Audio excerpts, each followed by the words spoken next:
Hello there, and welcome. Settle in. Let the sound of the rain wash over you, a gentle rhythm to accompany our little journey tonight.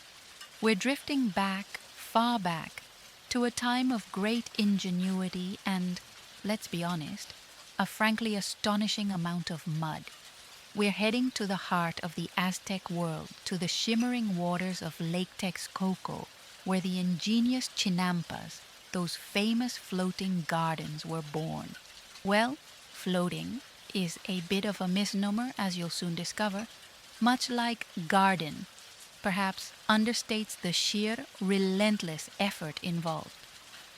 Tonight, we're going to explore just why tending one of these marvels of ancient agriculture, these chinampas, was such a remarkably muddy, truly back-breaking affair. And as the and more in our little exploration suggests, we'll touch upon a few other equally snooze-worthy details of life for those who toiled upon them. So, find a comfortable spot, let your eyelids grow heavy, and try not to think too hard about the sheer quantity of muck we're about to wade through. At least in our imaginations, the rain is here to keep you company. A soft, persistent murmur, much like the waters of the canals lapping against the reed beds. Don't worry, you won't have to lift a single clod of earth. Just relax and drift. You awaken before the sun, or rather, before any hint of its light truly penetrates the perpetual twilight of your small, reed-walled home, your Zacali. The air is cool, damp, carrying the scent of wet earth, decaying reeds, and the faint, ever-present aroma of wood smoke from distant, early-rising neighbors, a smell that clings to everything in this watery world. The rain, a constant companion in these parts, or so it feels in your weary bones, whispers against the thatch of your roof, a sound so familiar it's more silence than noise. You can hear the gentle lapping of water against the sides of your chinampa, the one your home is built upon, or perhaps precariously near. It's a sound that's both a lullaby and a quiet, persistent reminder of the day's work to come. Your bed, a woven mat on the packed earth floor, offers little comfort, and the scratchy fibers of your tilmatli, your cloak, do little to ward off the pre-dawn chill that seems to rise from the very lake itself. Your hands, even before the day begins, feel stiff, the skin rough and calloused from yesterday's labors and the day before's, and all the days stretching back into memory. There's an ache in your lower back, a dull throb that's as much a part of waking as the damp air you breathe. You know, with a certainty that requires no thought, that the mud awaits. It always awaits.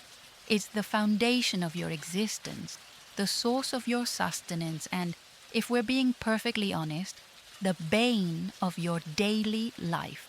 You imagine, for a fleeting, sleepy moment, what it might be like to wake on dry land, truly dry land, but the thought is as ephemeral as mist on the water. The gentle patter of rain outside seems to urge you to stay put, to drift back to sleep, but the needs of the Chinampa, that hungry, demanding strip of man-made land, are more insistent.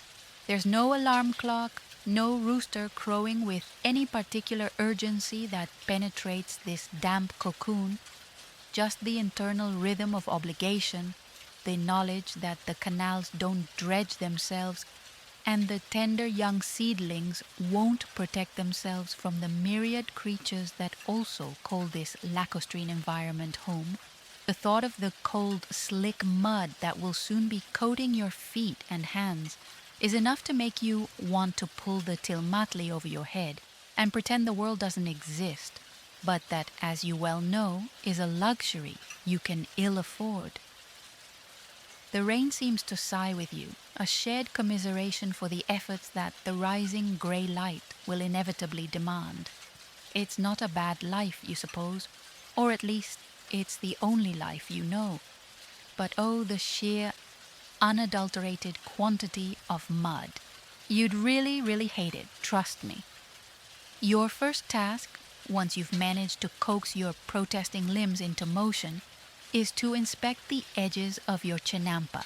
This isn't a casual glance, it's a vital daily ritual, as crucial as the planting itself. You shuffle out of your hut, the damp ground cold beneath your bare feet, the air thick with the smell of wet vegetation and the ever-present lake. Perhaps you have a small, somewhat wobbly canoe and a kali hollowed out from a log, or perhaps your Chinampa is close enough to the main thoroughfares that you can simply wade through the shallows of the adjacent canal. Either way, you're getting wet, and you're getting muddy almost immediately. The rain, which had perhaps softened to a drizzle, seems to pick up a little, as if to welcome you to the day's aquatic endeavors.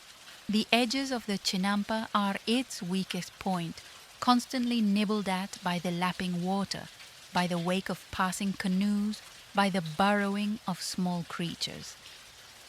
If these edges give way, your precious, painstakingly accumulated soil, the lifeblood of your crops, will slowly, inexorably, slide back into the canals from whence it came. So, you begin the slow, meticulous process of reinforcement.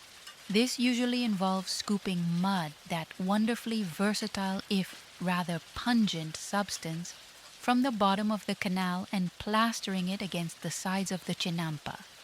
You use your bare hands or perhaps a simple wooden paddle, feeling for the denser, richer muck below the looser silt. The mud is cold, shockingly so in the pre-dawn chill, and it clings to your skin heavy and slick. You work it into the existing bank, trying to build it up to pad it firm. Interspersed with the mud, you might weave in willow branches, auexotl saplings, or bundles of reeds. Anything to give the structure a little more integrity. These willows, with their tenacious roots, are the true anchors of the Chinampas. Their feathery leaves a common sight along the waterways, but maintaining them and supplementing their work with endless mud patting is your job.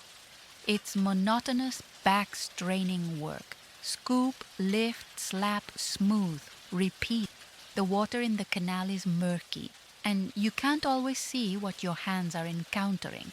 A sharp stone, a submerged piece of wood, the occasional startled fish. The rain drips from your hair into your eyes, mingling with the sweat that begins to bead on your brow despite the coolness of the morning. You move slowly along the perimeter, your feet sinking into the soft earth at the Chinampa's edge, sometimes disturbingly so, a reminder of the impermanence of it all. Each handful of mud feels heavy, each lift a small victory against the forces of erosion. You are, in essence, fighting a slow-motion battle against the lake itself, armed with little more than your own weary muscles and an endless supply of, well, mud. It's not heroic, not glorious. It's just the relentless, damp reality of Chinampa farming. You'd find it incredibly tedious, this constant, cold, wet repair work, and your manicure, if you had one, would be utterly ruined within minutes. Once the edges have been sufficiently propped up, at least for now, it's time to consider your tools. Don't imagine a shed full of gleaming steel implements. Your arsenal is humble, crafted from wood, stone, and perhaps a precious shard of obsidian for anything requiring a truly sharp edge. Your primary companion in the fields will be the uiktli, the ubiquitous Mesoamerican digging stick. It's essentially a long, fire-hardened piece of wood, sometimes with a pointed end, sometimes with a small, flattened blade-like tip, perhaps aided by a footrest to help drive it into the earth. It's simple, effective in its own way, but it means that every hole for planting, every furrow, every loosening of the soil, is achieved through sheer human effort, levering and pushing. You might have a few of these, of varying lengths and thicknesses, perhaps one you've carefully shaped yourself, its wood worn smooth and dark from years of use, fitting your grip like an extension of your own arm. Then there's the mechapole, if you need to transport anything heavy for any distance. A woven strap that goes across your forehead, attached to a wooden or wicker frame on your back. This allows you to carry significant loads of harvested produce or baskets of seedlings or even tools, but it puts immense strain on your neck and back. Today, perhaps you only need the uekli and a few woven baskets for collecting weeds or transporting seedlings. You check your digging stick. Is the point still sharp enough? Or has it become blunted from striking unseen stones in the rich, dark earth? If so, you might spend some time rubbing it against a rough stone, slowly, patiently, restoring its modest utility. Your tools are extensions of your body, and their maintenance, however rudimentary, is part of the daily rhythm. There's no quick trip to the hardware store for a replacement if something breaks. You fix it, or you make a new one, or you make do. The rain continues its gentle drumming on the roof of your small storage lean-to, if you have one, or perhaps you just keep your tools under the eaves of your hut. Everything feels damp to the touch, the wooden handle of the uekli, the fibers of the basket.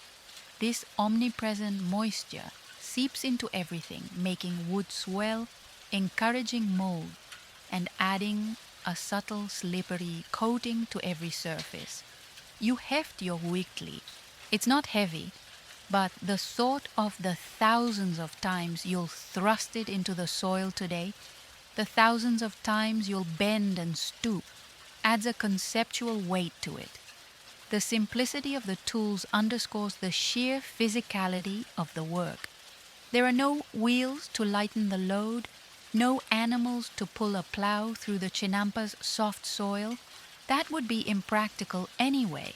The Chinampa might not even support their weight. It's all down to you, your muscles, and these humble implements. You'd probably look at them and think, seriously, this is it? And you'd be right. It's as basic as it sounds and just as tiring. The ingenuity of the Chinampa system itself is undeniable, a marvel of hydraulic engineering, but the day-to-day tools for working it. Let's just say they keep you very, very close to the earth. And the mud, always the mud. Now, with the sun a slightly brighter patch in the gray rain-streaked sky, it's time to think about the actual business of growing things, which, on a Chinampa, often begins not directly in the main field, but on special seedbed rafts called almacigas. These are ingenious little floating nurseries, or sometimes just designated extra fertile patches of mud on the Chinampa itself. You paddle or wade over to where you've moored your almaciga, if it's a raft, or to the designated spot. It's essentially a small contained bed of the richest, finest, almost silken mud, carefully scooped from the canal bottoms, mixed with decaying aquatic vegetation to create a perfect nutrient-dense medium for coaxing tiny seeds to life. Today, you might be planting maize, the sacred crop, or perhaps rows of beans or the sprawling vines of squash, tomatoes, chilies, amaranth. The Chinampas are remarkably productive, capable of yielding multiple harvests a year thanks to this intensive cultivation method. But each tiny seed must be placed with care. You take a pinch of seeds, saved from the last harvest naturally, and press them gently into the damp, dark surface of the almaciga. It's meticulous work, requiring a delicate touch. Your fingers, already rough and muddy, must be nimble enough to handle these minute grains of potential. You might use a small stick to make shallow depressions, then drop a seed or two in each, covering them lightly. The rain, if it's still falling with any force, can be a problem here, potentially washing away the seeds or battering the tender surface of the seedbed. You might have a light covering of reeds or a woven mat to shield the almaciga if the downpour becomes too heavy. You work steadily, methodically, your back bent, your focus narrowed to the small patch of mud before you. The air is cool, but this close, careful work can make you sweat. You can smell the rich, earthy scent of the decomposing plants in the mud, a smell of fertility and decay intertwined. There's a quiet satisfaction in this task, a sense of beginning, but it's also fraught with a low-level anxiety. Will the seeds germinate? Will they be strong? Will pests find them before they have a chance to grow? You are, in effect, curating a tiny, fragile ecosystem, and its success depends entirely on your diligence and the whims of nature. The sheer number of seeds you need to plant to ensure a good harvest across your chinampa or chinampas is daunting. Row after row, seed after seed, it's eye-straining, finger-numbing work. You might pause occasionally to straighten your back, to wipe a muddy hand across your brow, leaving a smear of rich earth. The sounds around you are muted by the rain, the drip from overhanging willow branches, the distant call of a waterfowl, the soft sigh of the wind through the reeds. It's a peaceful scene, in its own way, but the peace is born of repetitive, unending labor. You wouldn't enjoy the prolonged crouching, the meticulousness required, especially when your stomach is starting to rumble with the first pangs of hunger. Once your seedlings in the almaciga have sprouted and grown strong enough, a period of watchful waiting, of shielding them from too much sun or too much rain, of keeping hungry birds and insects at bay, comes the next delicate and back-straining operation: transplanting. These tender young plants, now a few inches tall, must be carefully lifted from their nursery beds and moved to their final growing places on the main body of the chinampa. This is not a task for the impatient or the clumsy. You kneel in the soft, damp earth of the chinampa, the ever-present mud squelching around your knees and hands. Using your uaikli, or perhaps just your fingers, you make small individual holes, spaced just right for each type of plant: maize, spaced for air and sun; beans, perhaps to climb the maize stalks; squash given room for its vines to spread. Then you return to the almaciga. With infinite care, you lift each seedling, trying to keep as much of its nursery mud clinging to its fragile roots as possible. This little ball of earth is its lifeline, protecting the roots from damage and providing familiar nutrients as it adjusts to its new home. You might carry a basket or a wooden tray of these precious seedlings, moving back and forth between the almaciga and the planting area.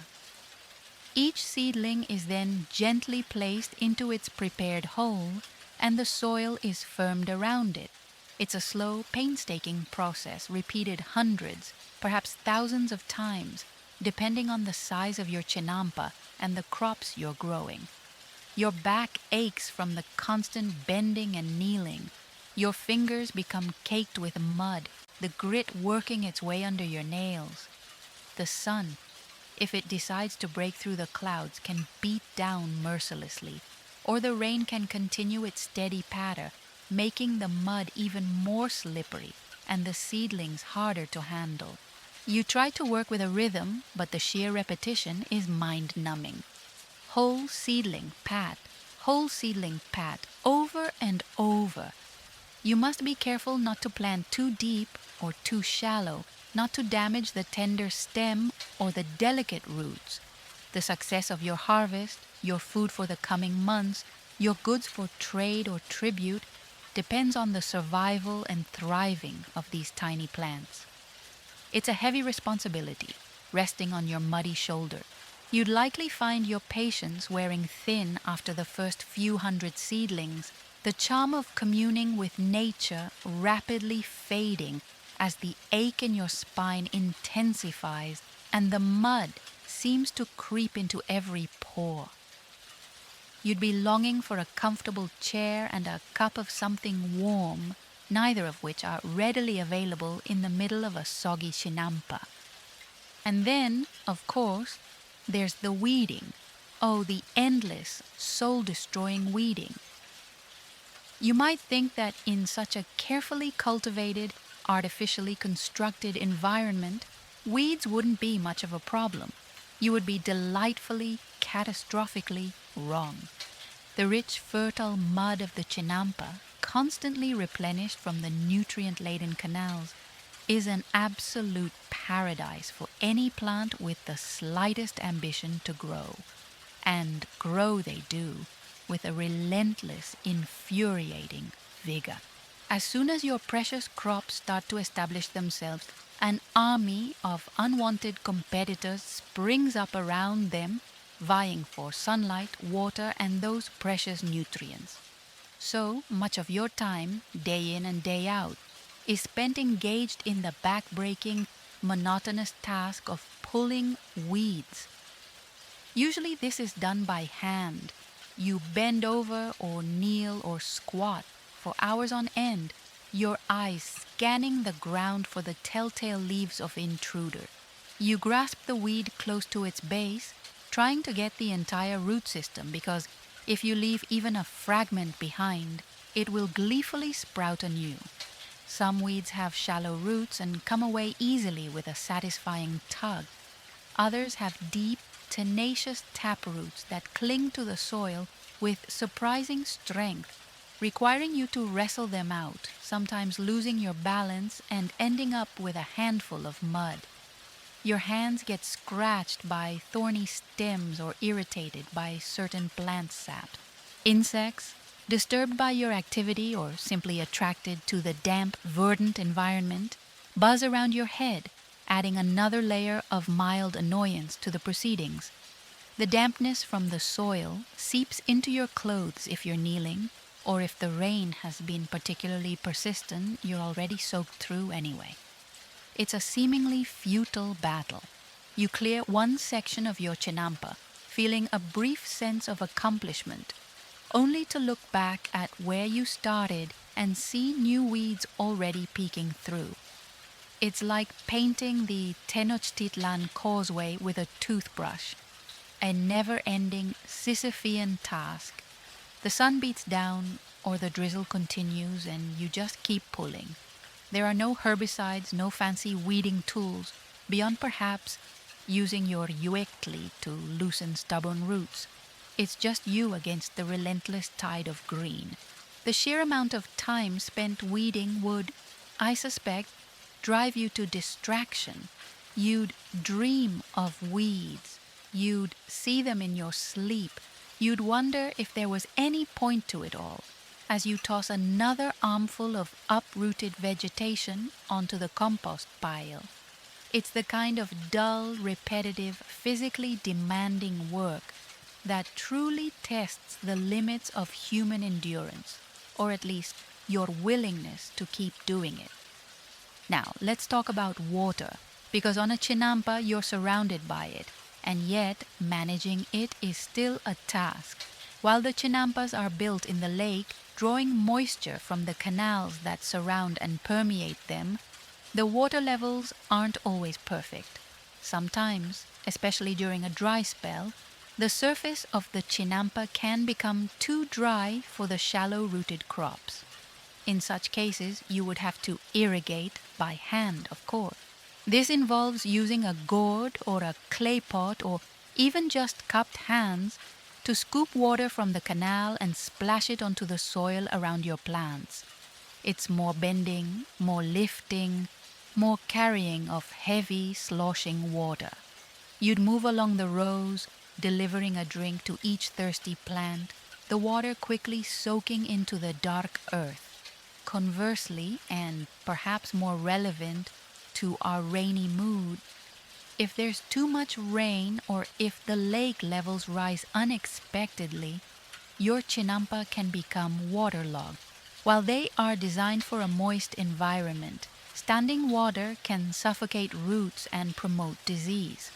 So, you might find yourself digging small drainage channels, trying to guide excess water back into the main canals, or building up certain sections to raise them slightly above the waterline.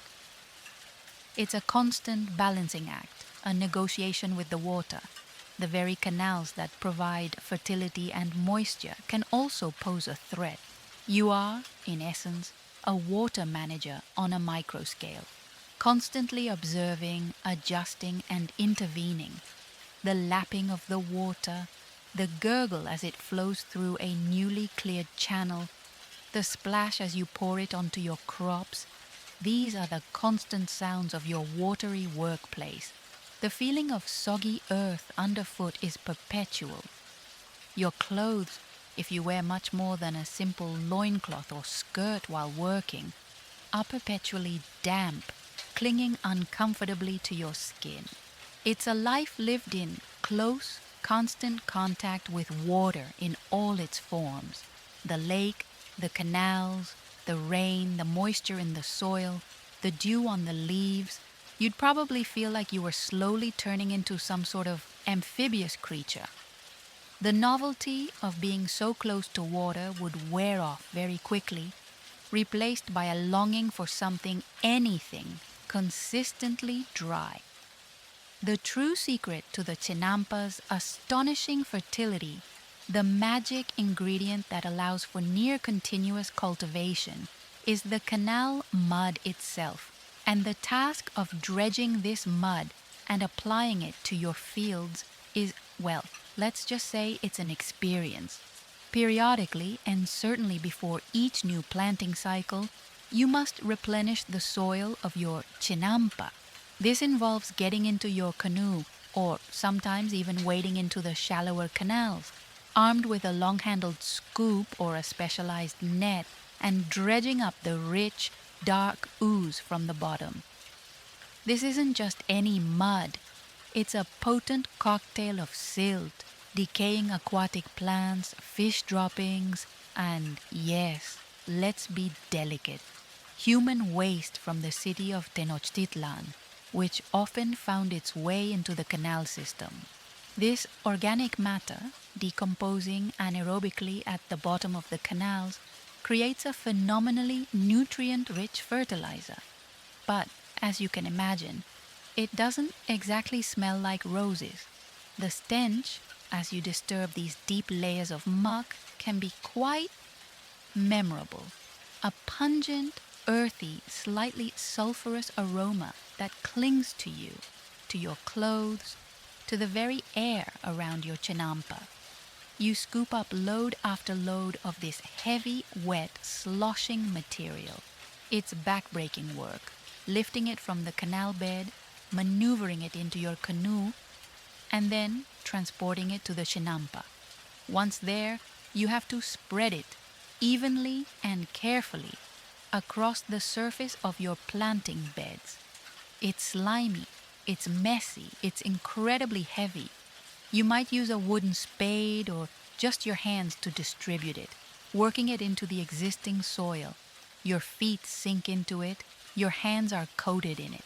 The rain, if it's falling, just makes the whole process even sloppier, turning the fresh mud into a veritable quagmire.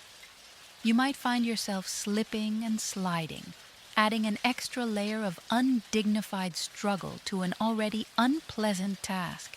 Yet, this stinking, slimy mud is gold to a Chinampa farmer. It's the life force of your land. Without this constant replenishment, the Chinampa would quickly become exhausted. So, you endure the smell, the weight, the sheer filth of it, because you know it's essential. But trust me, you wouldn't volunteer for this job. You'd be holding your nose, trying not to gag, and dreaming of a hot bath that, unfortunately, is several centuries and a different continent away. The sheer unglamorous reality of spreading what is essentially nutrient-rich sludge would be a stark contrast to any romantic notions of living off the land. And then there are the pests. In an environment as fertile and teeming with life as the Chinampa zone, you are not the only one interested in the delicious crops you're painstakingly cultivating. A whole host of creatures views your Chinampa as an open-air buffet. Birds, from small seed eaters to larger waterfowl, are a constant threat, especially to young seedlings and ripening grain. You might spend a good deal of time trying to scare them away, clapping your hands, shouting, perhaps even constructing rudimentary scarecrows from old reeds and bits of cloth, though their effectiveness is debatable. Insects are another major challenge. Caterpillars munch on leaves, aphids suck the sap from tender stems, and various borers try to tunnel into your maize stalks or squash. Without modern pesticides, your options for control are limited and labor-intensive. You might resort to picking them off by hand, a tedious and often disgusting task, especially if you have a low tolerance for creepy crawlies. You might try planting certain companion plants that are thought to deter specific pests, a kind of ancient biological control, but it's an inexact science. Rodents too can be a problem, burrowing into the Chinampa and nibbling at roots or stored produce. You might set simple traps, perhaps a weighted deadfall or a snare, but it's a constant battle of wits. Then there are the aquatic pests, certain types of snails or larvae that can damage plants near the water's edge. The vigilance required is unending.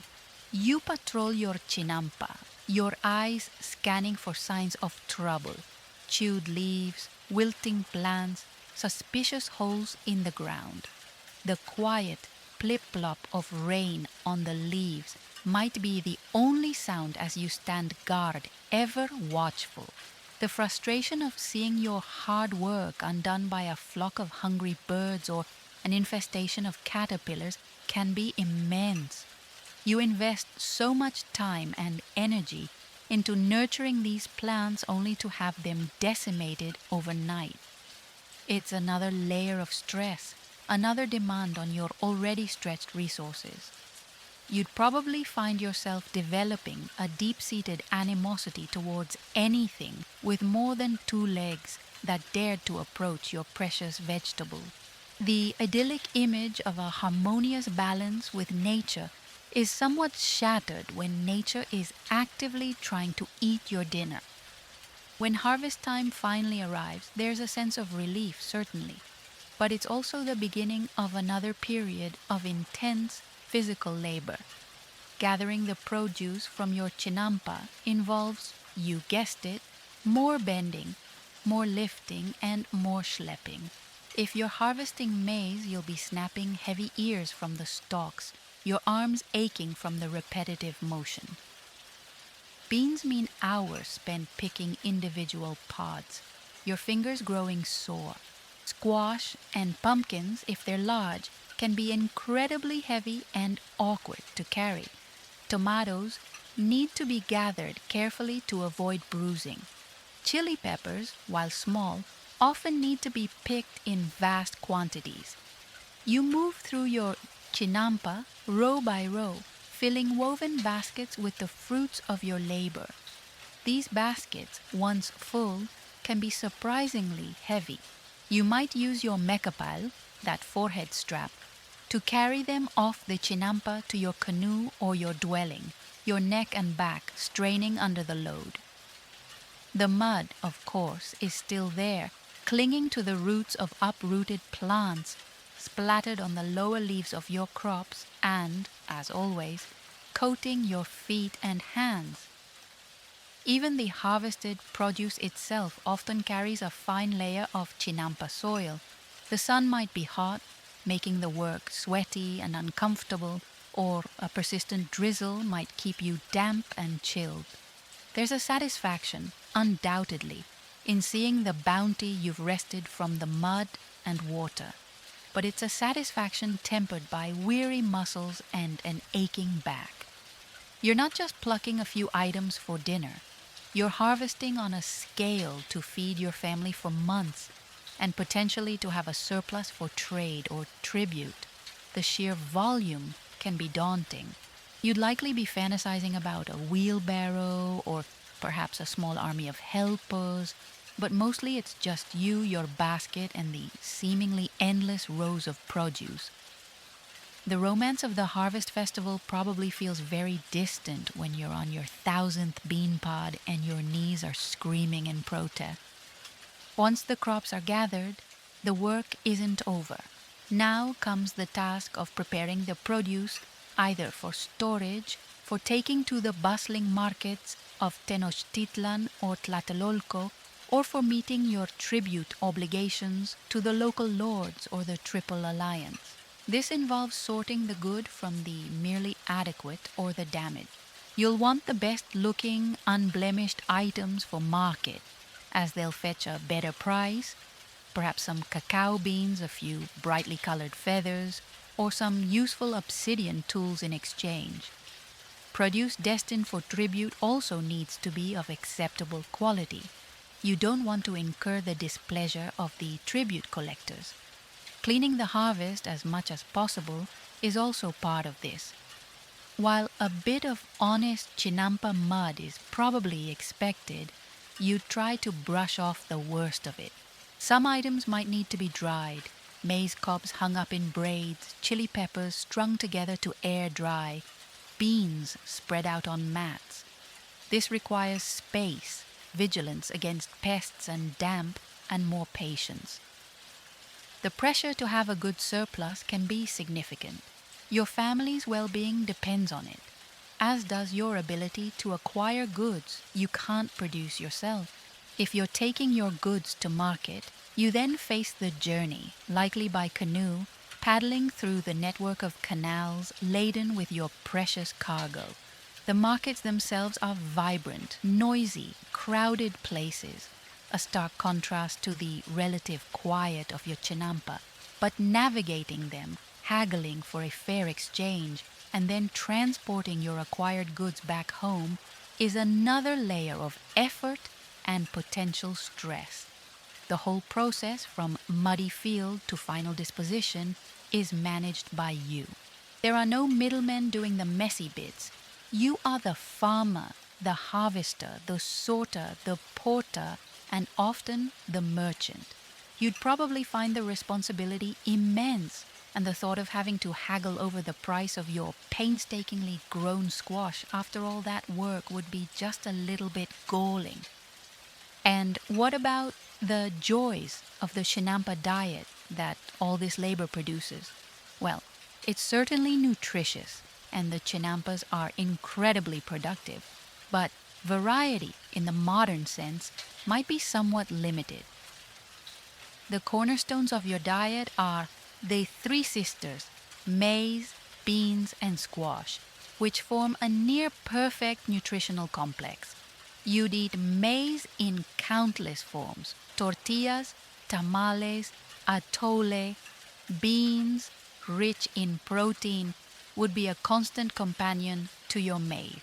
Squash, with its flesh, seeds, and even flowers, would appear regularly on your mat.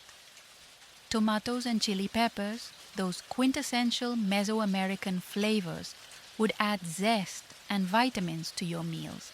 Amaranth, another highly nutritious grain, would also be cultivated. You might supplement this with fish, frogs, waterfowl, and insects gathered from the lake and canals. All good sources of protein, if you're not too squeamish about the insect.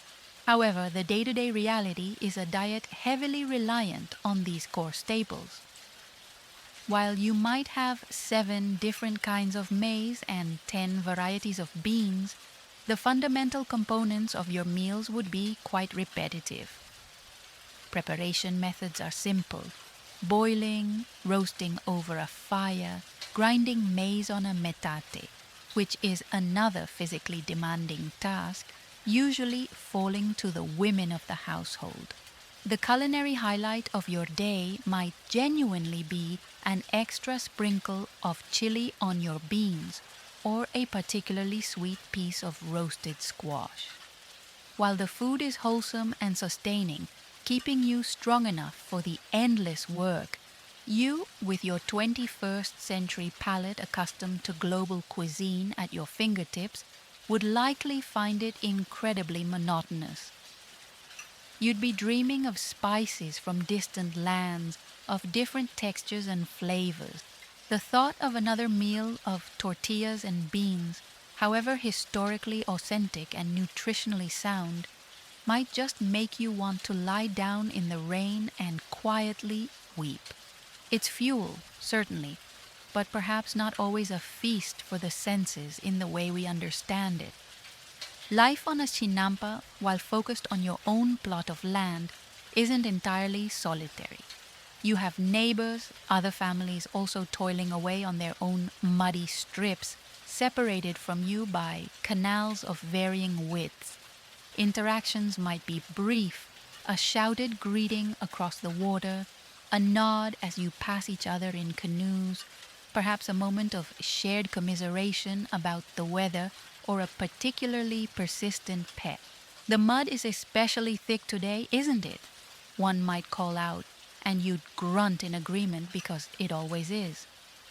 There might be some cooperation, perhaps help in shoring up a collapsing canal bank that affects several chinampas, or sharing of seeds if someone's supply runs low. But mostly, everyone is engrossed in their own relentless cycle of work. The sounds of this small community would be part of your daily soundscape. The distant thud of a uiktli driving into the earth, the splash of paddles, the occasional song or shout of children playing. It's a subtle social fabric woven from shared experience and proximity rather than extensive leisure time. There are no village squares out here in the Chinampa district, no bustling taverns. Your social life is largely integrated with your work life. You might see the same faces every day, exchange the same weary pleasantries. The rain, a constant presence, often muffles these sounds, creating a sense of both isolation and shared endurance. You are all in this muddy boat together, so to speak. You might observe your neighbors' successes and failures, learning from them, perhaps feeling a touch of rivalry. But mostly, there's a sense of solidarity born from the common struggle against the elements and the never-ending demands of the land. You'd probably appreciate the quiet companionship, the unspoken understanding that passes between people who share such a specific, challenging way of life, even if you rarely have the time or energy for extended conversation. The Chinampa itself is more than just a field. It's a living, breathing, and disconcertingly, slowly sinking entity. These floating gardens don't actually float freely. They are anchored to the shallow lake bed by their own mass and, crucially, by the roots of willow trees and other water-loving species deliberately planted along their edges and sometimes even within the Chinampa itself. These trees are vital for stability, their roots forming a dense network that helps hold the whole structure together. But even with these anchors, the Chinampas are in a constant state of flux. They gradually compact and sink under their own weight and the weight of the crops and the people working on them. So, a key part of Chinampa maintenance, beyond just dredging mud for fertilizer, is periodically adding new layers of vegetation and mud to the entire surface to maintain its height above the water level. This is like a constant slow-motion landfill operation, building upwards as the bottom sinks. You're essentially in a perpetual race against subsidence, The willow trees, while providing stability, also offer shade which can be welcome in the hot sun, but sometimes problematic for sun-loving crops. Their fallen leaves add to the organic matter, contributing to the chinampa's fertility. Their roots can also be an obstacle when you're digging or repairing edges.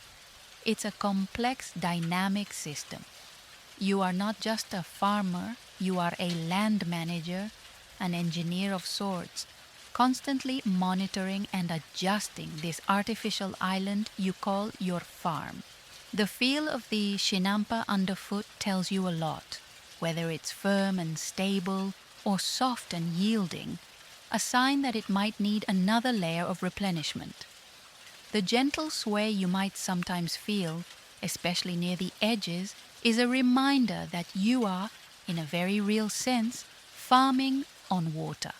You'd likely feel a grudging respect for this resilient man-made land, but also a constant, low-level anxiety about its integrity. The idea that your farm could slowly dissolve back into the lake if you didn't keep piling mud on it would be, frankly, a bit unsettling. And then, as the light finally begins to fade, painting the sky with soft grays and purples, or perhaps just deepening the existing gray of a rainy dusk, the day's relentless labor draws to a close. There's the task of cleaning up, as much as one can. You'd rinse the worst of the mud from your hands, arms, and feet in the cool canal water, though a certain amount of ingrained grime is simply a permanent feature. Your tools are stowed away, ready for tomorrow's nearly identical effort. A simple evening meal awaits, likely similar to your midday meal: tortillas, beans, perhaps some leftover vegetables, warmed over a small fire that struggles against the dampness. The sounds of the lake change at dusk. Frogs begin their nightly chorus, insects hum in the reeds, and the distant sounds of Tenochtitlan, perhaps the faint beat of drums or the murmur of a crowd, might drift across the water, reminding you of the vast city your labors helped to feed. The rain, if it's been falling all day, might ease to a gentle drizzle, or it might continue its steady, soothing rhythm against your thatched roof. There's a profound weariness in your bones, an exhaustion that settles deep into your muscles. There are no evening entertainments here, no diversions beyond the quiet contemplation of the water and the sky. Sleep comes easily, a welcome oblivion from the aches and the mud. You sink onto your mat, the sounds of the rain and the lake a familiar lullaby, your body knowing that respite is temporary, because tomorrow the sun will rise. And the Chinampa, with its insatiable need for mud and maintenance, will be waiting. It's a cycle, unending, monotonous, yet vital. You'd likely fall asleep dreaming of dry socks and a comfortable bed, neither of which feature prominently in the life of an Aztec Chinampa farmer. But for now, the work is done, mostly. And so, our journey through the muddy, back-breaking world of the Aztec Chinampa farmer comes to a gentle close. You've waded through canals, patted down countless clods of earth, and perhaps even felt a sympathetic twinge in your own back, all from the comfort of your bed.